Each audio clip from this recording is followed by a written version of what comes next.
humans are really afraid of change, and people think these are like the big things, even the minute things. Humans are really afraid of change.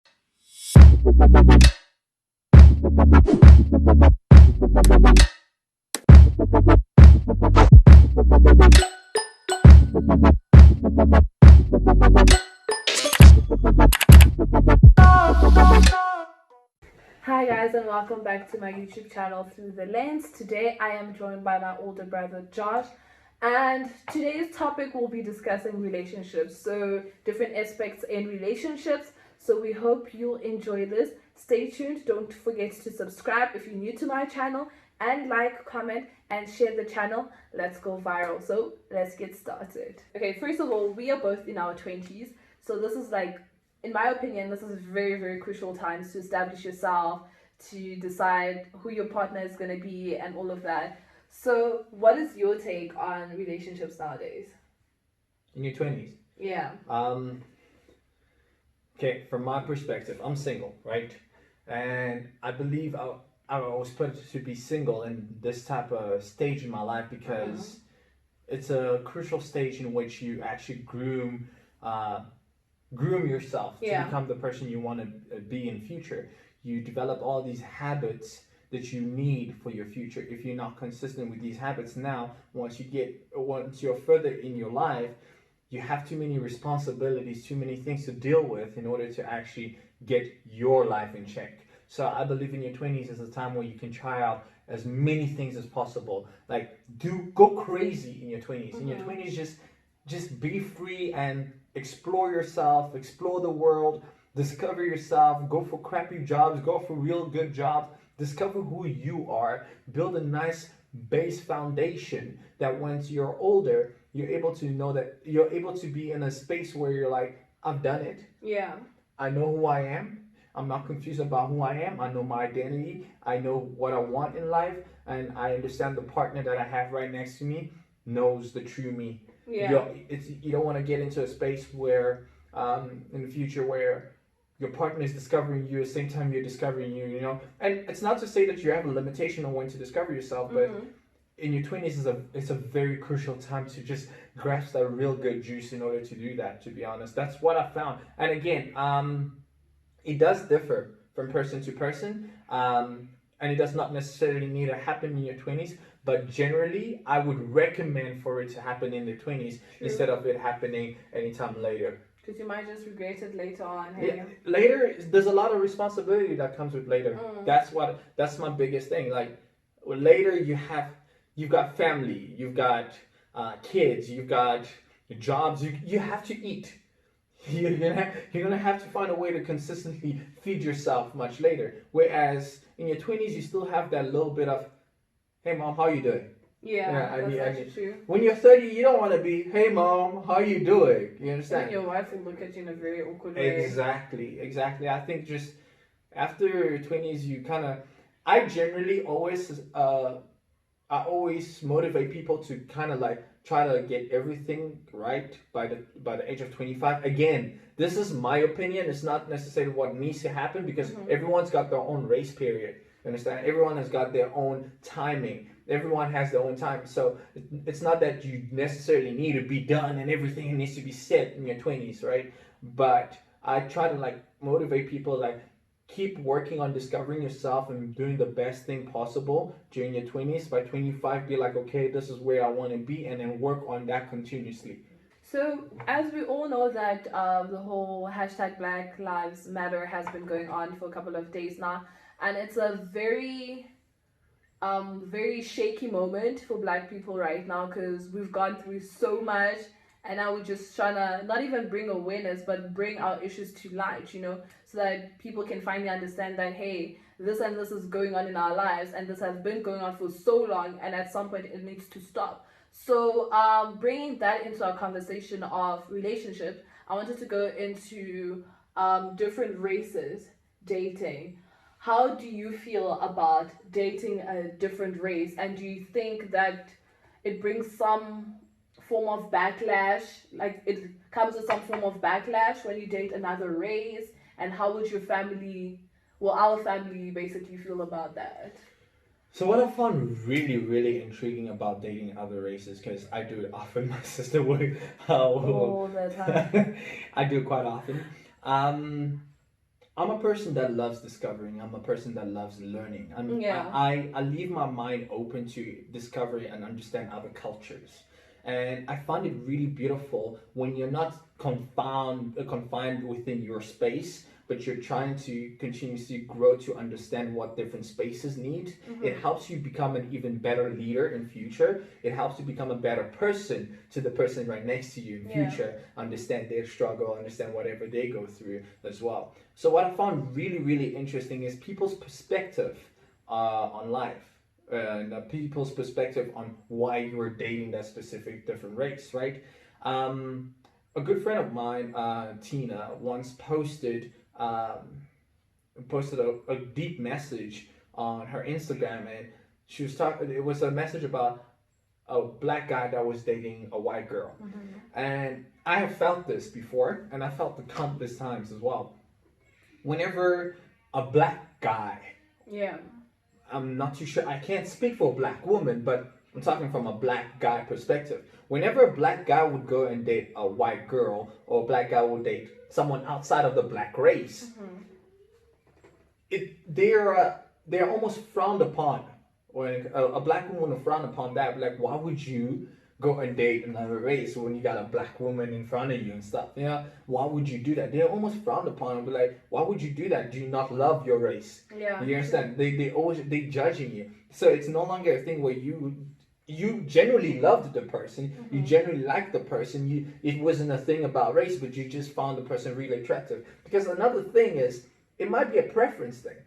It might really be a preference thing, like where you just found that person attractive because of their quality, and you have a preference for a certain type of complexion and so on. It does not necessarily mean that you're racist. It does not mean that you're treating another person unequally. No, you just really like what you like.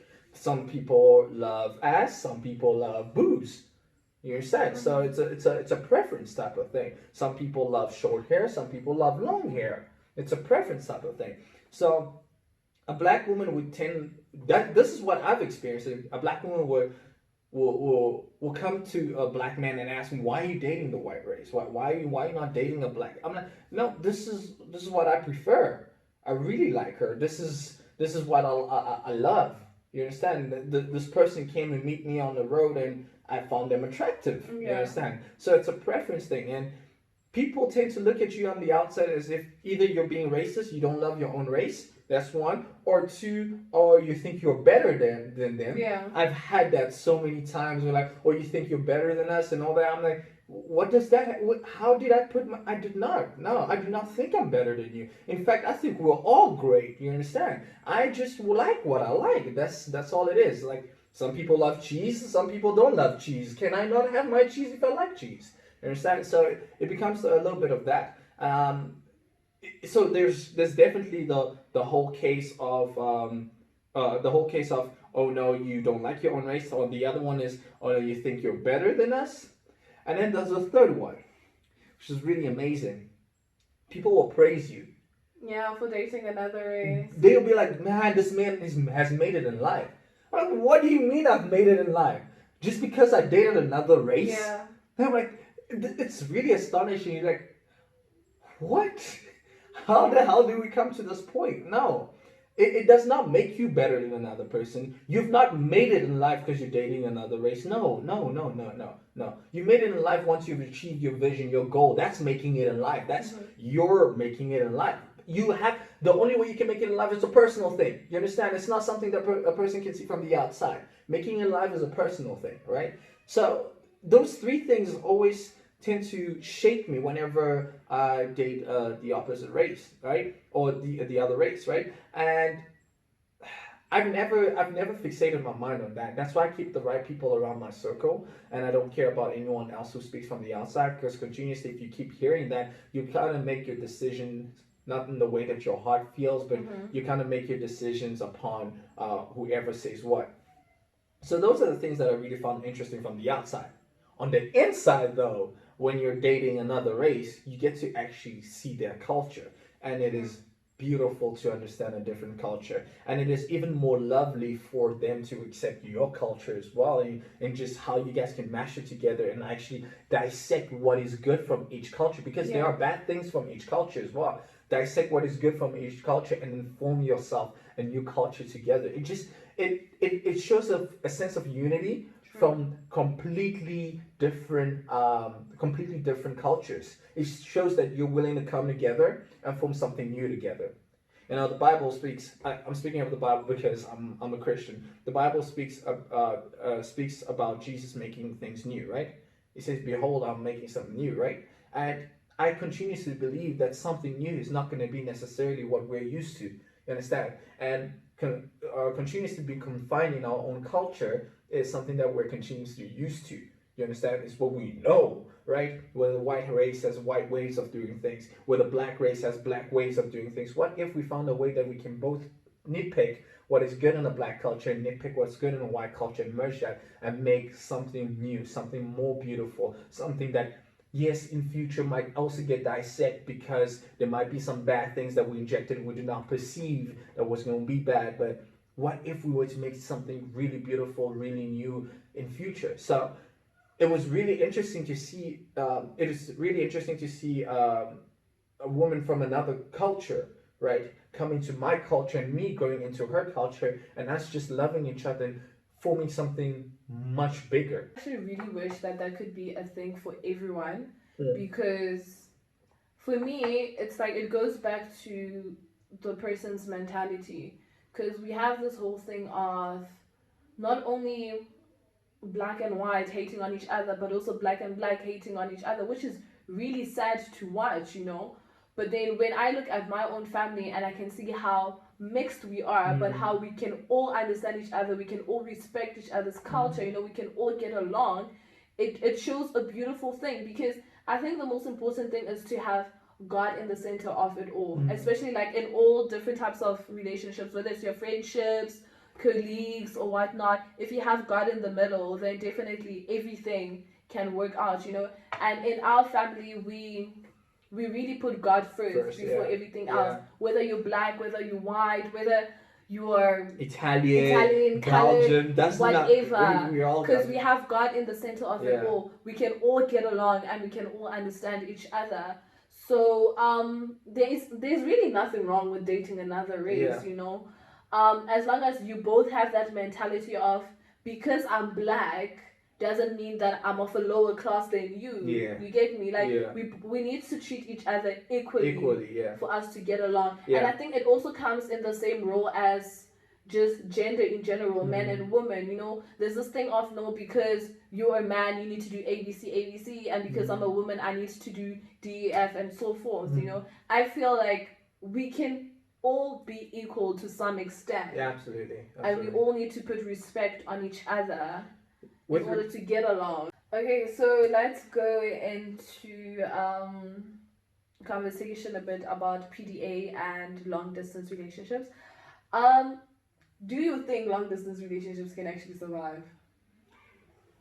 And is it a preference? It's a preference thing, you understand? It can, in a sense that, look, to build a connection you need to be together. Yeah. Alright. I do not believe in building connection online. Okay. The reason I do not believe in building connection online is because there's too many unknowns. And in a relationship when there are too many unknowns, it's a very, very scary place to be. You understand? But it can work in a sense where you can occasionally visit your partner, you can occasionally see your partner and build upon that. And again, if you truly fell in love with that person, it might be even easier if you don't see them for a while and then see them afterwards. Depend. For me, see, I'm in a position where I'm able to move around, able to travel around, and actually build a long distance relationship. But after being single for so long, I want to build connection at the same place. Yeah. Before I get stuck in this whole place of I haven't seen my person for so long. I mean, I've been single for so long. Now I gotta get in a relationship with somebody that's so far away. Come on. That's a word like that. I gotta feel that whole connection first, you know. I gotta make sure that I feel wholesome with the person before I'm like, okay, I'm ready to do this whole thing far away again. You understand? So it's a whole, it's a choice thing, you know. If you're willing to jump into that, it's scary. For me to have so many unknowns in a relationship, that's a scary place. One day you're gonna wake up and you drive over, you fly over to the person's country and stuff, and all of a sudden they tell you, no, this person sells ABC, is a drug dealer, and all that. You understand? That's some scary shit. True. Yeah, I know. No, the long distance thing, I think. I'm willing to build that only after knowing the person. You've had a strong foundation. Very strong foundation. True. Otherwise, it can be really shaky. Very, very, very shaky. Very shaky. I mean, I met you online, and for some people, they're lucky and it works out. Like, that's if what I'm it saying. works out for you, then that's great. That's what I'm saying. It's a preference thing, really and also great. you gotta have the money for it. Eh? I'm gonna be honest with you. Like long distance relationship type of vibe, like you gotta have money for it. Like Definitely. damn, that thing is exhausting. It's really exhausting. Do you understand? You have to fly over to the other person. For example, Canada. You gotta fly over to all the way to Canada. Yeah. To meet a girl, be with her for a week or so, fly back to your country, wait another 2 months or so, get some cash, fly over. Nah, man. Nah, it's exhausting, man. Like, it's really exhausting. Like, it's really exhausting. But I know people who've done it. Yeah. I know people who've done it. And look, if it's possible, it's possible. If it's possible, it's you possible. choose your cup of tea at the end of the That's day. What is your take on PDA? So, as I had spoken to you earlier about it, right? Depends on the amount of affection you show the person. If the affection is only limited to you showing it in public and not in private, that's a problem. Yeah. Okay? And I will actually iron out what the problem is with men with regard to that. But that's a problem. If I'm only showing you affection when we're in public, what the hell am I doing with you in private? Yeah. If I'm not showing you affection in private, that means I'm just trying to show off. But there's a thing in men. Men love being territorial. They love showing that this is mine. I hate that so much. I understand, but it's beautiful at the same time. Because the thing is, when a man does that, it just shows me that you're so insecure. That's true. That's very true. There is no need. That's very true. But they're not doing it for you. Mm-hmm. They don't care what you think about it. Yeah. They're doing it for everyone around you. That's what it's about. That's why man shows a sense but of... the relationship's supposed to be about me and you. Absolutely. Because I've always had this thing of what I think about you and what you think about me is what has to matter the most. Yes. Compared to what the outside world thinks. But then when you now come with this thing of know what the outside world thinks also matters, it's like, so are we in a relationship to impress people? Or what exactly is it that you're trying to say? You get me? Yeah. So if you show me affection in private and you show me some affection in public, I'm okay with it. But then if it gets to a level whereby 24/7 when we're in public, you want to show me affection, when we're in private and it's like 50-50, I see zero need for it. You know, it's so annoying. Okay, so you're saying that in private they're already showing your affection. Yeah, like in private, you can show me affection and we can also just like be chilled without affection, right? Why can't we have the same thing also in public? Why do you now have to tone up your affection to 1,000% just because we're in public? You know, that's the one thing that really irritates me about PDA. And I've had this experience so much in my past relationships that it has just rubbed me the wrong way about PDA. Like, I don't mind PDA, right? But I wouldn't really prefer it unless if I see that it's coming from like a genuine place and you're not doing it to show off. For example, if you want us to walk around and hold hands, right? I'm totally okay with that. We can do that.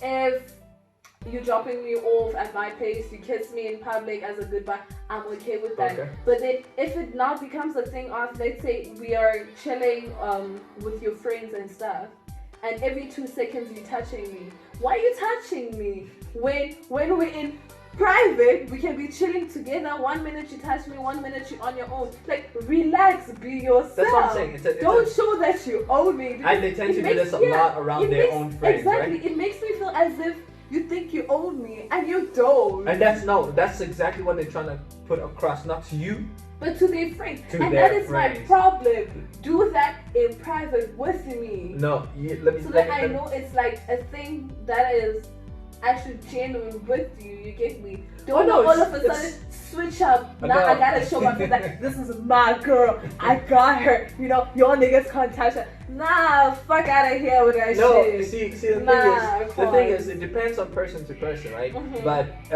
most times from a man, it comes from a genuine place, Mhm. right? Where it comes from essentially is that, look, listen, my niggas need to know that they can't do nothing to you. My niggas need to know that, yo, this is my girl. But you see, the problem with that means you don't have the right friends. That's very true. I'm sorry, but if your friends don't know that you're not supposed to That's touch your very friend's partner, That's very you're true. not your friends. No, period. that's very true. You're absolutely You're not your friends. you're speaking facts here. What tends to happen is you never know who's the Judah in your group. Nah, go You pray might about it. You might never know who the Judah is Go in your pray group. about it. Like you got like a group of boys and all that shit, and you think everybody's cool and everybody's Yeah. on your side and shit. See, the only problem is you ain't Jesus. You don't know who's the traitor. Go pray about You it. don't know who's the traitor. So now when you ain't doing that whole, yo, this is my girl. This But is my then- girl. But then you know, explaining actually, that. that thing actually plays both ways. Yes, it does. One, it is you don't have good friends.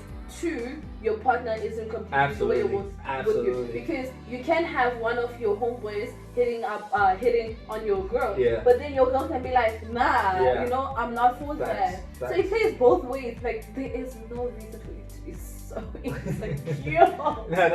No. You're spitting facts. You're spitting facts. No. I think again, as I stated, it is You don't need to mock me like a dog that mocks his territory. Like I'm a human being. No, trust me. If I love you and I want to ride with you, I'll ride Ride with with you, you even until in the end. public. You get me? No facts. I Ah. think honestly, men get scared, and Yeah. especially when they know that their woman is like super fly, Yeah. bruh. Have confidence.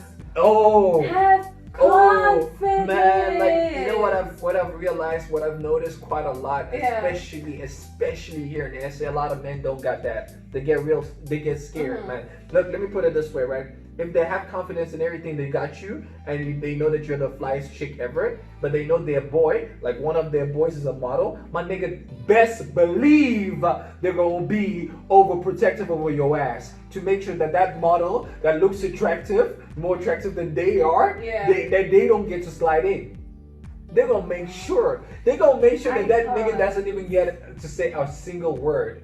I personally cannot be with one, a man who's insecure. Two, a person who's very cocky. Three, a guy that has zero confidence. I can't do it. Yeah, and Because if you look at me and you see that I'm out of your league, right? Yeah. But then I still choose to be with you. yeah, Work your way up to the league that you Facts. see me Facts. in. You get me? Facts. Work your way up to my level Facts. and have confidence that now I got this girl and Yeah. she got me. You know? Yeah. Because obviously, if I'm so out of your league, but I still chose you, that should definitely say something. Yeah. You know, that should say that I actually love you. I'm here for you. But you know what some niggas think? Man. Some niggas think they made it. And then once they think they made it, they lax back. They lay back, they don't do nothing. Instead of actually working up to your level, they'd be like, you know what, this be it. That I made it, I ain't gotta do nothing no more. She loves, you know that whole saying, love me for me. Yeah. Oh man, sometimes I hate that. No, people take it the wrong way. Oh gosh, I hate it so much because sometimes they'll be on that stage where love me for me. Mhm. Alright, but you definitely going to improve, right? I'm hoping so. Like I love You it have for to you, improve. right? But you gotta get Generally better. have to improve in anything that you do. You have to improve, even in your friendships. Yeah. You become friends with someone, Yeah. so to keep that friendship, you need to do You need to certain improve. things. You know, you have to improve. Yeah. You need to improve the way you love them, the way you listen to them, all those things. Facts. Even in work, you have to To improve improve. to keep your job. Oh, You get me? Exactly. You can You never have to stay improve in stagnant. everything. Yeah. No, True just that. because you have it doesn't mean you need Yeah, to be no, mad. I hate it when people tell me love me for me. I'm like, yeah, no, look, listen, you're a great person. I love you already, but I'm hoping that we can actually grow. Yeah. I'm not just talking about you, me too. You Yeah. understand? Like we both gotta grow, and I hope we never stay on the same stage of our life forever because life is gonna hit us hard if we stay on the same Facts. level. Like honestly, like that stage just knocks me off all the time. But that's what men tend to think sometimes. Like when they get the finest girl ever, they remain chill, man. Like, I got the flyest chick in the world right now, and what am I gonna do? I'm not gonna work hard. If she love me already for me, that means I'm perfect. Nah, nigga, don't mean you're perfect. It means she sees the potential in you and who you can be in her life. So please, my nigga, work towards being all that. Yeah. What is your take on people that stay in a relationship just because they've known a person for X amount of times? Stockholm Syndrome. Okay. Definitely Stockholm Syndrome right there. Like, I ain't never gonna front it, I'm not ever gonna play it. Like, that's exactly what it is. You understand? What humans are really afraid of change. Okay. And people think these are like the big things, even the minute things. Humans are really afraid of change. And when they've known a person to love them, this certain person, they won't let go. Yeah. Even if they see the person cheat right in front of their eyes, they won't let go because they've already, first and foremost, the partner that they're with has already installed in their mind that you can only be with me. Yeah. And there's no one else.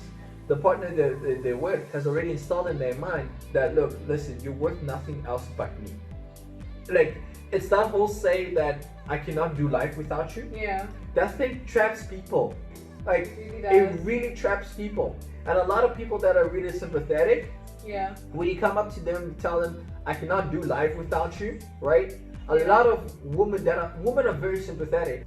Once a woman has already put into the perspective, once the man has already put into the woman's mind that, look, listen,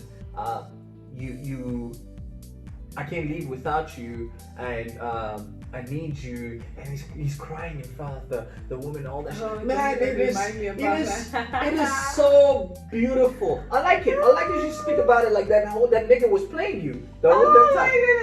Wow. That nigga was playing you the whole time. Definition of stupidity was me from 2017 to today. And it looks authentic, right? It looks really authentic. It really does. It looks as if the person's pouring down. It's called being trapped.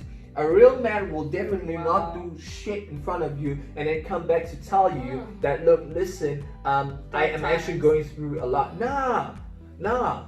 If we got in a relationship, we're going through a lot together. That's what's happening. Like, if I'm suffering, we're suffering. That's exactly what's going to happen. That's what you signed up for when you decided, look, let's do this relationship thing together. I actually have a problem with that because I don't like putting my burdens on somebody else's shoulder, not even my partner. Like, it's so hard for me to put my troubles onto their shoulders because I feel like I have no reason to be dragging you down with me, you know. But I think the problem that you have with that is you're perceiving it as problems. When it's not your problems, but rather your challenges. Okay. And if you're meant to go through life with somebody, you go through with them through those challenges. Okay. That's the difference thing. You understand? Despite the fact that it might be a thing that you might need to handle on your own, right? It's still a thing where you need somebody to back you up, to take your six, you understand? To watch your six, make sure that everything is alright there at the back, you understand? Make sure that no one is going to come and harm you while you're trying to defuse the bomb or whatever you're busy with, right? So I think the first thing that you're kind of having a problem with conceptualizing there is you're viewing it as actual problems. Once you start seeing it as challenges, think about it this way, right? If you have a couch to lift, you have a couch that you need to lift, and you know that thing is really heavy. Are you gonna do it alone? No, Why are you not going to do it alone if it's not something you want to put a burden on someone else? There's something that you need underneath that couch. Why are you not going to do it alone? I don't need that thing under the couch. You need that thing under the couch. Are you gonna lift that couch alone? No, definitely not. You're gonna run to us. You're gonna either come to me. You're gonna come to your little brother. You're gonna ask him like, "Can we please lift it?" That's the same perspective that you gotta have in your relationship.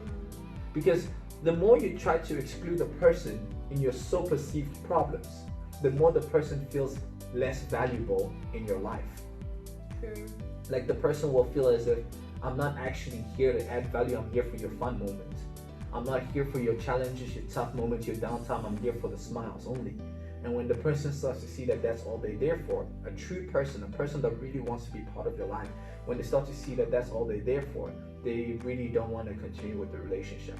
I've personally experienced it because I have been that person on the other side that has never wanted to put the burden on the other person, right? and I saw how it was making my partner feel, and she was continuously complaining about that. She's like, open up to me, speak to me, let me know what's going on. Look, I don't have the finance, I don't have the means, I don't have the words, but I want to listen, so that when you go down on your knees to pray, I can pray with you. I can actually add my word, my 2 cents to God, and be like, God, help my partner with this type of shit. You know what I'm saying? I can do the littlest thing I can do. If that's all I can do, if praying is all that they can do in order to assist you with the challenge, it's something. It's really something. So I think that you need to just change the perspective. Instead of seeing it as a problem, just see it as a challenge that you might need help with. Always see it that way. And you'll see, it'll give you a whole different perspective on how to share in a relationship. I am always about sharing in a relationship. Yeah. Like I can't under communicate. I'd rather over communicate in a relationship. Let you go and hear it all. Hi babe, how are you? This is what happened. I woke up at 6 o'clock this morning. I went for a jog. My toes were freezing. Yeah. I will over communicate in a relationship. I will not under communicate, because I need them to know that they're part of my everything. Yeah. Now. You understand? And it's not a problem. Yeah, it's not to say that I need them. It's to say that I want you. Okay. It's a different thing. Okay. Well, on that note. Actually, I was actually gonna. I was actually gonna say maybe we should think about making this a series. If you're keen for that, then we have like a nice different topics, and maybe ask people what they want to hear about in the relationship and stuff like that. Post that. Tell us what you guys want to hear about. If you let us know what you want to hear about in the relationship, perspectives in the relationship, we're more than willing to actually chat about it live. Yeah. We are. You get to hear male's perspective, female's perspective. And also, it's not just a relation. People who are actually in relationships, even single people. So we get to give a different type of perspective. Very true, actually. Yeah. So on that note, thank you so much for tuning in once again into my channel. I'll put all our handles in the description below, so do connect with us not only on YouTube but also on our different social media platforms. But for now, guys, please stay safe. Hey, it's a wild west out there. Stay safe, please. I'm begging you. This thing of burying people every now and then, it's really painful. It's really not it. But from me, Carrie Cortez, thank you so much, and love and light. Remember, share, like, and subscribe.